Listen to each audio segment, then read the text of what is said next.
Well, hey there, everyone. Happy Wednesday, October 22nd. Welcome to Chart This with Dave Keller. I'm your host, Dave Keller, coming to you from a beautifully cool and rainy Redmond, Washington. Hope you guys are all doing well wherever you're at.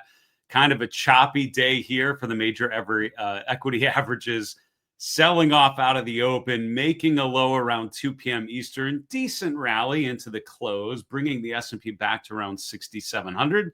But the damage was done. The S&P down about 0.5%, the NASDAQ down almost 1%. Increased volatility, a bit of a bounce after the strength that we've seen with stronger price action and lower volatility.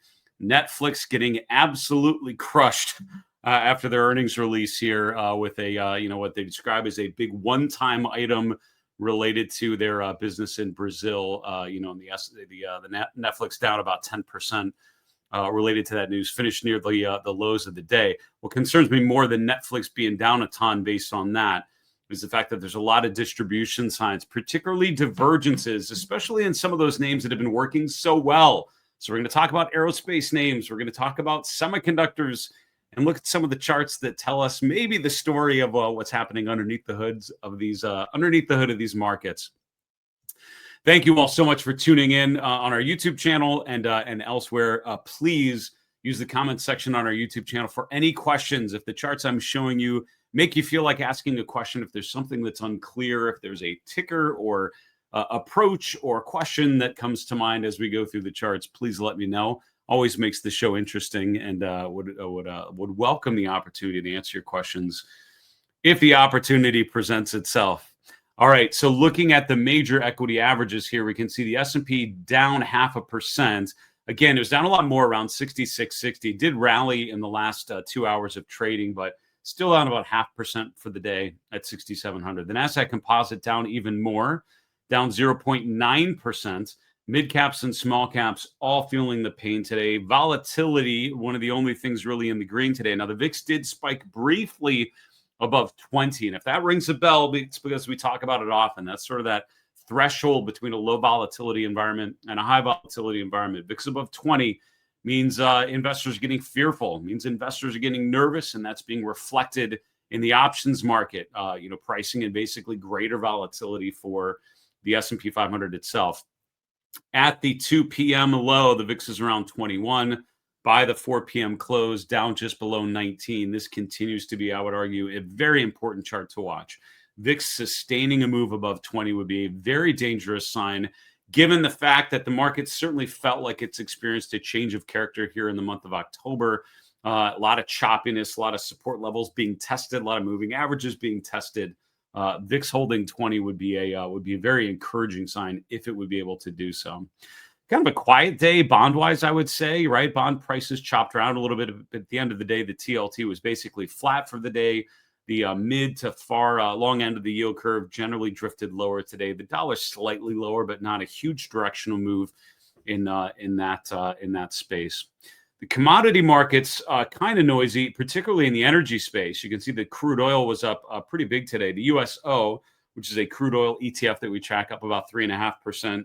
Gasoline ETF up about 3% as well. Nat gas was down slightly, with sort of the traditional energy part of the commodity space in the green. Gold and silver sort of digesting the huge downside rotation that we talked about on yesterday's show, where the GLD and the SLV were both down fairly significantly. Today, kind of a lick your wounds day, kind of an after party, holding steady for now. And we'll see if these levels are able to hold. For now, encouraging that we didn't see any further deterioration today. Speaking of further deterioration, Bitcoin and Ethereum looking less awesome by the day here. Bitcoin currently is trading just below 107,000. This is a far cry from the 125,000 level we were at not too long ago. And now we're really testing, I would argue, an incredibly important support level. I'll show you the chart of Bitcoin here in a little bit, show how it's testing that support. But, if you think about cryptocurrencies as a, measure of speculation, certainly feels like speculative pressures are waning in the crypto space with Bitcoin, Ethereum, and the rest of the top 10 coins all moving lower. I did grab a chart of Bitcoin, which we can look at here in a little bit. All right. In terms of sectors, 4 up, 7 down. The energy sector, XLE was up 1.3%. That's driven by strong energy prices today. We mentioned crude oil moving higher, gasoline as well. Healthcare and consumer staples both tied for second, up 0.6%. REITs were up. Everything else was down today. On the downside, we have industrials down 1.3%. There's some earnings in some of these sectors, but generally the whole sector kind of moved lower today. Technology and communications, services, and consumer discretionary, 2, 3, 4 from the bottom of the list. So 3 FANG sectors, 3 pretty meaty sectors market cap wise on the downside, along with industrial. So not a great day for growth stocks. Growth generally underperforming value, and certainly underperforming defensive sectors here today on Wednesday, October 22nd. We kind of celebrated the encouraging breadth readings that we saw earlier this week. Not the case today. New York Composite Index really more negative than positive.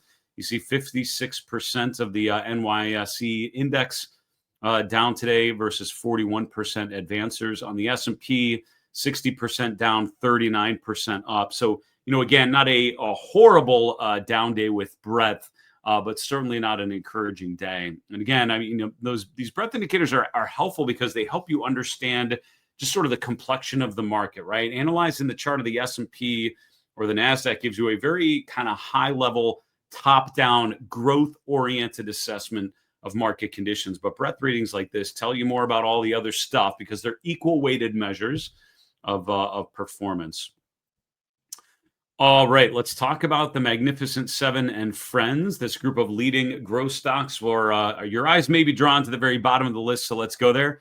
Netflix down over 2% today. We talked about earnings coming up this week for Tesla and for Netflix. Tesla's down a little bit in the after hours, it looked like, as we were prepping for the show. But Tesla, for now, down 0.8% today. Netflix, though, getting absolutely hammered, down over 10%.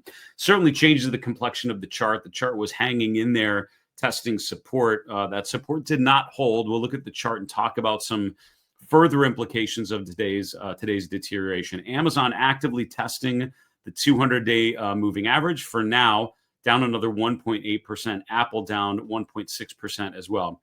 Microsoft and Alphabet managed to pound out a pretty decent day in that they were up 0.5% while the major benchmarks were down. But generally, as a basket of stocks, the Magnificent Seven did not do particularly well. All right, let's go to the heat map. As a reminder, questions are always welcome. Please use the comment section on our YouTube channel. We're switching a little bit this week, as you probably have picked up on. We're not doing the show live. We're experimenting with some different formats for the show. Just trying to come up with a good balance of, getting good ideas out to you, being a little more concise with the content and what charts we're showing. Also making sure that we have opportunities to do Q&A, maybe do some live Q&A at different times. So think about some different opportunities of how we can do that. But as always, your questions are very much welcome. Use our YouTube channel for that anytime. All right, looking at the heat map today, not a great day, right? For me, my eyes are drawn to 2 areas in particular. In the upper left, technology with a lot of red. In the upper right, industrials with a lot of red. Those 2 things aside, not a lot to be super excited about, right? If you look at sectors that had a decent day, sectors where you see more green than red, not many. Energy, for sure. After that, maybe consumer staples or real estate. But not great, right? This was not a great day for most things. Energy, probably, I would say clearly the positive outlier. But overall, this was more of a choppy, if not net negative day here. Let's start in the technology sector. And what you'll note is a lot of semiconductors pulling back. Now, AMD coming off of a new all-time high this week. So let's not get too worried about what we saw in today's action, but certainly down over 3% today. Other semiconductors feeling the weight today. Lam Research, LRCX, KLAC. What else is on here? TXN down over 5%. It's a mix of them. It's not just semiconductors. Those are some that Empower. So again, monolithic power systems, some of these others just coming off a new all-time high. So this is sort of a natural pullback within an uptrend. So I'm not terribly concerned. Yeah, but like the chart of Palantir, right, stands out to me. The chart of Palantir is not a bad chart, so don't get me wrong, right? It's not a broken chart yet. And if you look at the last little stretch here, Are we going down? No, we're not going down. Are we still above the 50-day moving average? We are indeed, as of today's close, remaining above the 50-day moving average. But the last time the Palantir made a new 52-week high was in August. And here in late September and now all through the month of October, we have failed to get above 190. So while it's not a bad chart, right? A bad chart to me is breaking down. It's not in a period of distribution, but I would say no longer in a period of accumulation. And a period of accumulation for me is higher highs and higher lows, demonstrating that investors are buying in on the weakness for the opportunity to ride it to new price highs. We're seeing neither of those things because we're no longer making new highs. We're not really making new swing lows, which means we're in that third and arguably quite frustrating scenario, which is a sideways consolidating tape. This is a stock that is going that painful third direction of sideways, currently range bound between 190 as resistance. That comes from the August high. The 50-day is right around 170. That's certainly an active resistance level, but below there, I'm looking down at like 150, which are the swing lows from August into early September. So anything below there, all of a sudden the chart of Palantir really is, I would argue, in a period of distribution. For now, though, it's sideways. This is a Jesse Livermore would say, sit on your hands, right? There's time to go long, time to go short, time to go fishing. This is one of those time to go fishing times. Chart's not really giving you a clear direction. Buyers and sellers are in agreement. Really, since mid-September to now mid-late October, we're at the same price level, which tells you Palantir's at an equilibrium. The market's telling you it's pretty fairly valued at these levels. We wait for a catalyst. We wait for a break out of that range to the upside or the downside. But for now, I think of it as sort of sideways. Again, outside some of the big names that were okay today, a lot of red and a lot of charts in the technology sector. Second one that concerns me a bit is the industrial sector. We grabbed the chart of GE because what you're going to find if you start going through a lot of these charts, you're going to find quite a few divergences, right? A lot of the industrial stocks have been making new highs, maybe came off of new highs earlier this week like GE did, but they're doing it on weaker momentum. Some charts like Eaton Corp are actually making a lower high, similar to what we saw with Palantir, right? No longer making new highs, more sort of stable or, just not able to sort of continue the uptrend. So the uptrend is no longer active. It's more of a sideways phase. And while charts like this have not broken down, certainly speaks to the fact that the uptrend, the incredible euphoria we had driving the markets off the April low certainly appears to have dissipated on a lot of these charts. On top of that, I'm seeing some, bit of concerning developments on charts like UAL, charts like Delta. Again, these are not breakdowns just yet necessarily, but UAL making a lower high, Delta's making a higher high on weaker momentum. So again, starting to show signs of being kind of stalled out. And if you look at the chart of like UAL, for example, I didn't grab this chart, so I'll just take a moment here, right? I mean, if you draw trend lines off the major lows, right? I just kind of half did that very, very quickly. Let's try to tighten that up. All right, so if we take that was horrible. All right, come on, Keller. All right. So what we're doing is we're connecting that April low to this June low. We can see that lines up pretty well with the early August lows, bounced off of there in mid-September, and then it broke. So with charts like this, wherever you draw that trend line, or whatever level you probably use to define the uptrend off of those lows, it's now been broken. So while it's not really breaking down in a scary level yet, the uptrend is no longer active, I would say, right? Because this was the uptrend. The uptrend's now different. So at best, it's consolidating. At worst, we're making a lower high. The RSI now stalling out, not getting above 60 on this little rally, which implies more likely we're sort of now in a new downtrend channel that just is in the middle of forming. So I'm seeing that kind of rotation on a lot of charts, which again isn't end of the world yet, but definitely tells me we might be sort of really rotating lower. I think this is one of those times where we really want to be focusing on money management, focusing on levels of support. Again, even tactical levels of support, even where you might lighten up a little bit on positions that have been working quite well. Because a lot of these charts, again, have been fairly decent charts until they're not. And the way you know that they're not is they start breaking levels of support. So keep your trend lines going. Watch the 21-day EMA. That's what I often look at as an initial sign of deterioration. I think that's it for the heat map here. Consumer discretionary, another, I mean, just not a great day here. And it's the big names, Amazon and Tesla, that aren't doing particularly well. Amazon in particular, just making this clear pattern of lower highs and lower lows in the last 6 weeks. And as long as that continues, I'm not particularly excited about it. DoorDash is another one similar to whatever we were just looking at. Sorry, my mind is swimming at the moment. But if we look at this one, you can draw a lot of trend lines from these from these major lows in April, connected to some secondary levels in the summer into the fall. All of those are broken. And what that tells you is just the pace of the advance has changed.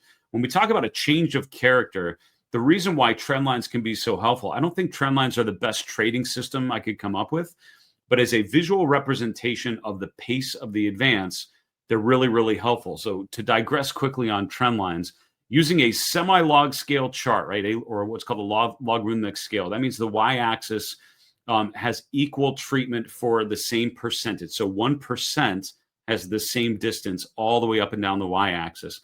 A regular arithmetic chart, it's by dollar terms, which means the higher you get, the more that the prices are compressed. And so a log scale chart, particularly if you're looking at a longer period of time, log scale chart, I would argue, incredibly important, because then you're looking at the chart in percentage terms and not in dollar terms. And it just makes more sense if you're looking at a lot more data, particularly something that's had been advancing for a while, because what a trend line on a log scale chart represents is a consistent percent advance. What you're doing when you draw this trend line is saying this is kind of the average monthly return. This is the pace of this advance. It goes up X percent a month. And if that trend line would break, that would mean the advance is slowing. And that's why trend lines on a log scale chart, super valuable. Pretty much almost all, if not every chart I show you on the show is a log scale chart. And that is why I was trained to analyze equities and ETFs. I was working at times with long-term investors who really appreciated how you need to think in percentage terms and not dollar terms. If you're swing trading, if you're day trading, you can think in terms of dollars and pips and whatever you want to, whatever word you want to use to describe the dollar amount and how that's going. But as a long term, as a position trader, you really want to think more in percentage terms, because that's how you can understand the relative performance of whatever you're buying or selling versus a benchmark or some other measure of success. And so for DoorDash, the conclusion is we've broken down through that trend line, which means the nature of this chart has started to change. We've now broken through the 21-day EMA. We've now broken down through the 50-day moving average, RSI right at 40. I don't have a position in DoorDash, but if I did, I'd probably be stopped out or very close to changing a position at this particular moment, given the fact that we're breaking key levels of support. And just the story has changed as represented by that trend line. All right, let's continue on. Let's look at some charts. Again, please throw your questions in when you have a moment. And we're planning an all mailbag episode on Friday. We'd love to answer one of your questions on the show. Here's a daily chart of the S&P 500. You can see new highs in September, new highs in October, not a new high this week. And this is not a candle pattern I feel comfortable describing necessarily. And it looks kind of like it's called an evening star candle, which is when you have an up move, a little, open and close at the same level than a down move. But I'd rather have that, be a little more disconnected. This middle day here. I don't know if I'd technically call that an evening star because today's open was higher, but check me on that. The books might say that that's an evening star candle. It's not one of it's not one that I use as a main indicator relative to other candles, but again, but as a 3-day pattern, it does tell you there was a rally and then a consolidation or an indecision day and then a down day. And that's what we're seeing today. We appear to be making a lower peak right around 67.50. That's a little lower than the October peak. Is this a lower high? Maybe. And if it is, or if it's just a retest of that October high, what makes this a very ugly chart very quickly is only if we break below support. So again, I feel like a broken record with the S&P chart, but again, that's kind of how you do this. I would argue, pick your line in the sand, pick your level at which you agree to revisit the thesis. And for me, S&P below 65.50, I have to revisit the bullish thesis, because what that would mean is that we're no longer making higher lows on the way up, and that has been an important feature of this bull market phase off of the April low. A break below 65.50 would also mean the S&P is below its 50-day moving average, which it's not been below since the end of April. So I think that's an important level to watch. For now, we're still holding it, but we're rotating lower with today's brief sell-off here. In terms of breadth conditions, still okay, right? The long-term breadth is fine. We're still about 2/3 of the S&P above their 200-day moving average. That's pretty encouraging. So the long-term structure of this market, I think, without question, still just fine. But again, every new high or every attempt at a new high has been marked by weaker momentum as measured by, or weaker breadth as measured by the percent of stocks above their 50-day moving average. End of the day, it's around 51%. We get back below 50%. That's the red flag for me. We spent most of last week below 50%, and that's something to certainly something to watch. For now, hanging in there, okay. Equal weighted S&P has not made a new high in late October, but the equal weighted NASDAQ 100 has. This is a potential concerning development called a bearish non-confirmation.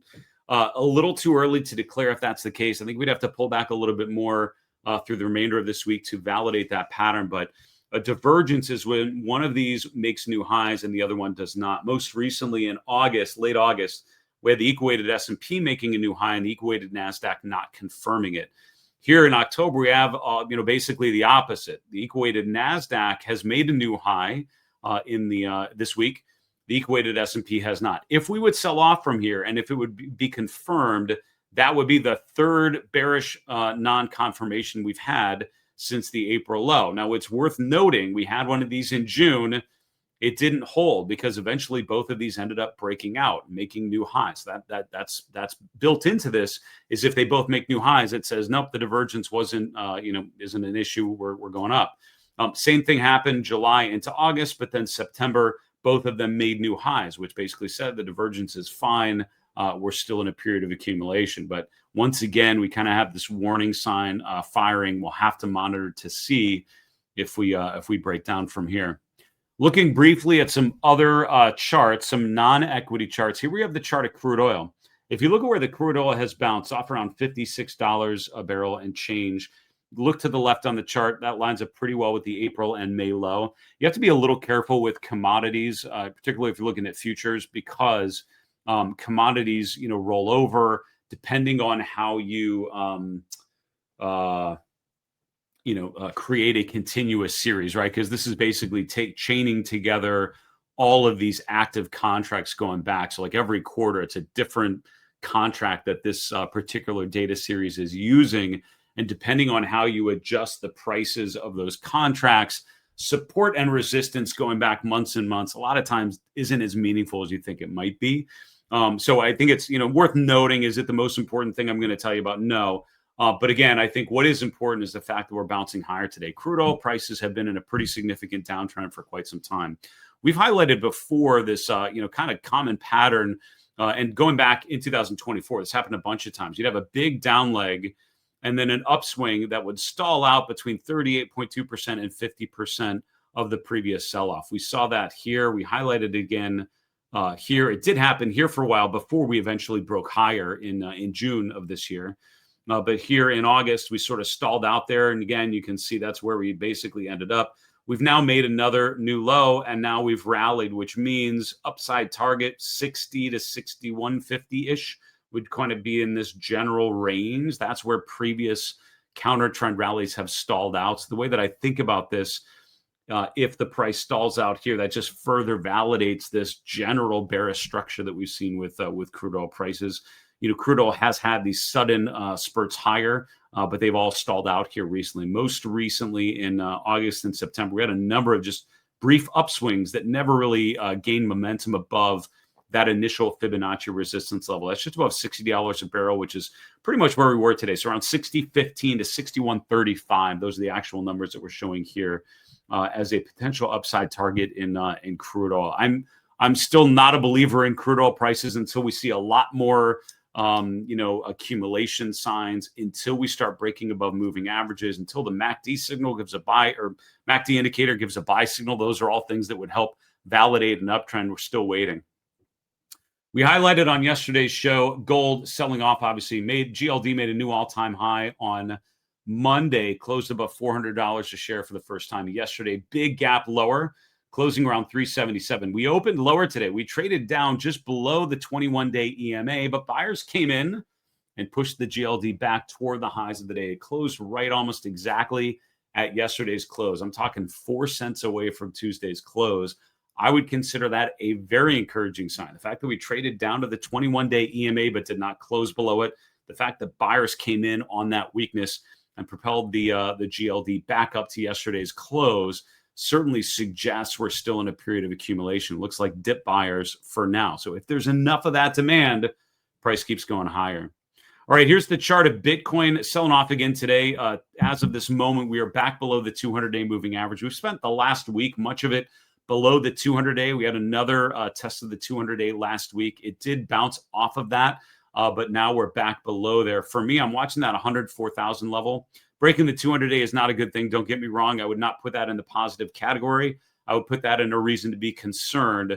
But if 104,000 can hold, that would mean we're holding this Fibonacci level. It goes all the way back to the April low, up to the July peak. That's right around that level. If we would break 104, for me, that suggests Bitcoin in a more significant period of deterioration. I'd be lightening up my own positions in that scenario, or kind of right at that point where I'm have my finger on the button, just waiting to see if we find support here or not.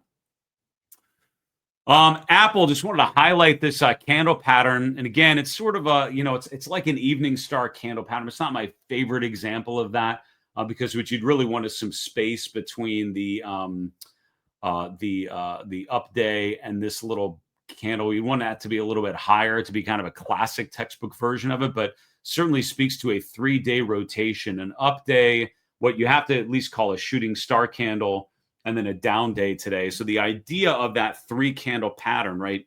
Up move, consolidation, down move. It's like just a short-term reversal. Really does not speak to strength in Apple. Speaks more to weakness over strength with today's drop, kind of getting back into Monday's trading range. All right, here's a chart of Netflix. It's not good, right? I mean, the good news is we haven't broken the 200-day moving average yet. I mean, but that's not a lot to hold on to after today's 10% loss.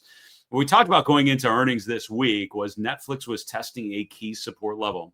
That support level from early August of this year, from early October of this year, and from Fibonacci support. It's all around 1140 or so. So if you take the April low to the June high, 38.2% of the way, that's pretty much exactly where we hit support in August and in early October. Today, we gapped below that level. So I think until Netflix can get back above 1145, 1150, and sort of reclaim that level of support, I think this is a broken chart. The 200-day moving average is almost exactly where we closed today. So anything below that level, Fibonacci analysis would say downside targets around 1020. That would be a 61.8% retracement of this overall downtrend. Will the 200-day hold? That's the question going into tomorrow, particularly after you have a big downside gap. Now, basically, everyone has a 10% off coupon for Netflix. Is that tempting enough, right? Are we excited to buy a company that obviously had a pretty big issue this quarter? Are we believers that streaming platform is going to recover? If so, Thursday's session should show buyers coming in. Friday's session should see some follow through. I'm skeptical because the RSI stalled out at 60 during this period, which implies really just a lack of upside momentum. But we'll see what happens certainly tomorrow. All right, finish off just talking about some divergences here. We have GE Aerospace, September into October, making new highs, closing or trading above 310. Didn't quite get a close above there, but it did retest the September peak. Here's the problem. These new highs are marked by weaker momentum. It's a classic bearish momentum divergence, higher highs on weaker momentum. We're overbought at the September peak. We are not overbought here at the October peak. We've had a number of other divergences going back over the last 12 months. Most recently in July and August, we had higher highs on weaker momentum. We pulled back briefly. It really wasn't much of a pullback. We never broke below the 50-day. It wasn't bad. We actually recovered and made new highs soon after. Before that, though, the February 2025 peak obviously did not go up. We did retest that peak eventually, but the top was in. Same with September and October of 2024. That ended up being the peak for about 3 months before we eventually traded above that level in January of 2025. So bearish momentum divergence suggests upside exhaustion, suggests at the very least we're in a pullback sort of retest phase. Previous pullbacks have not broken the 50-day moving average since the April low. That's where I would be looking for an opportunity if we get down to that level. It's not just GE Aerospace, though. Semiconductors. This is maybe more concerning because aerospace names have had pretty good runs, a lot of them, but they don't represent a ton of market cap relative to some of these growth sectors. Semiconductors, obviously, a lot of market cap represented here.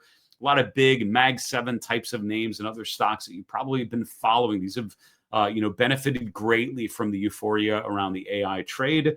October, though, if you just zoom into this little period, look at the higher highs in the SMH, which is one of the liquid semiconductor ETFs, and the lower peaks in momentum. So higher prices, weaker momentum, red flag for me. That basically says to me, be warned, we're probably near the end of an uptrend phase. What do you look for in that scenario? Does it hold support, right? Do we hold support? We tested the 21-day EMA today. Will that hold? If it doesn't, I think that creates more of a negative vibe to this chart.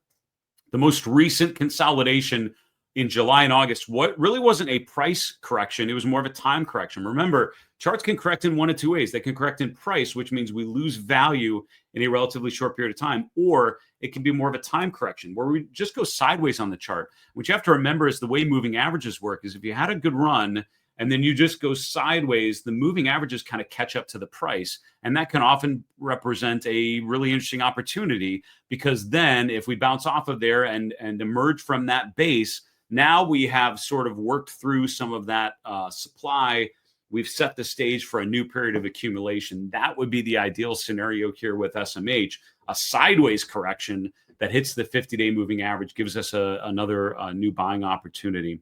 We'll keep an eye on here. For now, the chart is not broken. It's holding the 21-day EMA, but that is a big if for now. Folks, that'll do it for today. Thanks so much for joining me here on Chart This with Dave Keller. As a reminder, please use our YouTube channel for any and all questions. I love hearing what you're running into as you're reviewing some of these charts. If there's other charts that we haven't taken a look at, please let me know. Got some really good episodes of the Market Misbehavior podcast coming to you very, very soon. Sat down with Viba Jha yesterday. She was a great success in the U.S. Investing Championship, self-taught investor, has now made a name for herself with a really good mix of fundamental and technical analysis that fuels her success as an investor. Had a great conversation about what tools and techniques she uses, what she's thinking about the current market environment. That should be out to you hopefully very, very soon. In the meantime, have a wonderful evening. And remember, it's always a good time to own good charts. Take care, folks.